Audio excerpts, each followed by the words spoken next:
What's going on, everyone? Welcome to Moonbuilt Garage. It has been a crazy week around here, what with Thanksgiving and my work schedule, and so not a whole lot has gotten done to the plasma table.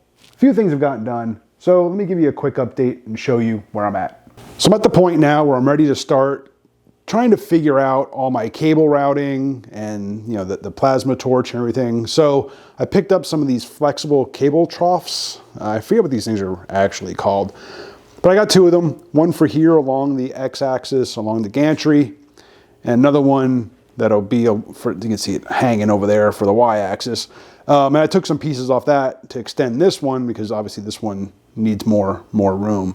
But for the mounting, so I took some pieces of that aluminum plate, old construction signs that I've been repurposing. I cut them up and I made these brackets. So I just measured out the size I needed, cut it, bent it, and then I added some of this aluminum angle iron to the bottom that I just riveted in place, used the T-nut, and that supports, so that'll support the cable. This one is actually drilled and tapped, so the end of this cable trough is bolted to it.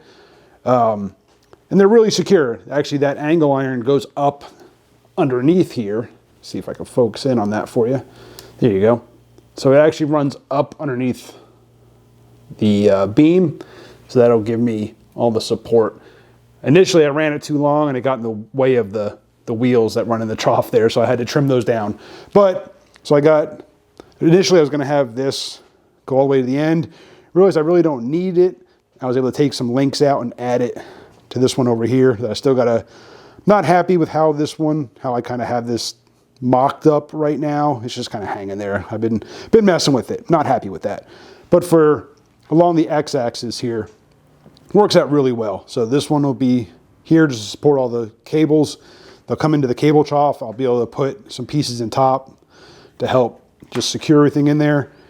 And then for the actual mount itself along the gantry, again, I took some more of that aluminum, made these plates here.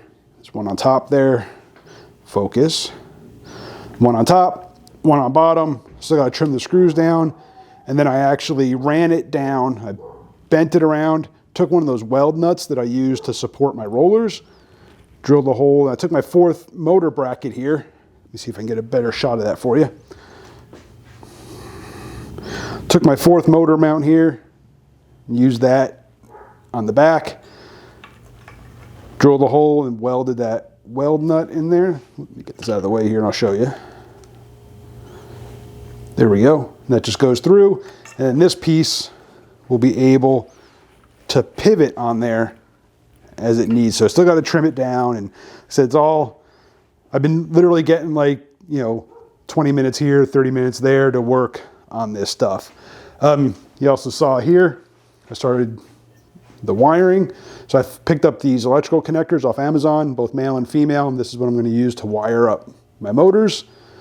So yeah, that's really about all I got done this week. It was trying to work on this stuff, building these brackets basically, a little bit in the morning before work, and then, a little bit here, a little bit there, just trying to get stuff done as I have time. And like I said, I still got to work on the cable trough for the y-axis. Again, it's just hanging down over there. I'm really happy with how it's turning out along the gantry for the x-axis. There's no binding. I think it's going to provide plenty of support for all the cabling, which, speaking of cabling, my controller and motor drivers should be here today. So hopefully I'll be able to start on that. And in preparation of that, so I made a run to my local salvage yard and picked up this stainless steel electrical enclosure. Obviously I still got to clean it up. I got to strip it down. There's some components in there. There's actually a small 3-phase converter that I may just be able to resell. And recoup some costs. This only cost me $30. So I am fine with that. But this is where the power supply is going to go. The motor drivers, basically all the electronics are going to go in there, and then I'll find a way to mount it up underneath the plasma table there. So, like I said, controller should be here today, along with the motor drivers. So I think today I'm going to work on stripping this down and get it ready for those components getting here. That's really it, guys. Not a whole lot done. Quick update. Appreciate you guys for watching. Hit that subscribe, hit the bell, and I'll see you on the next one.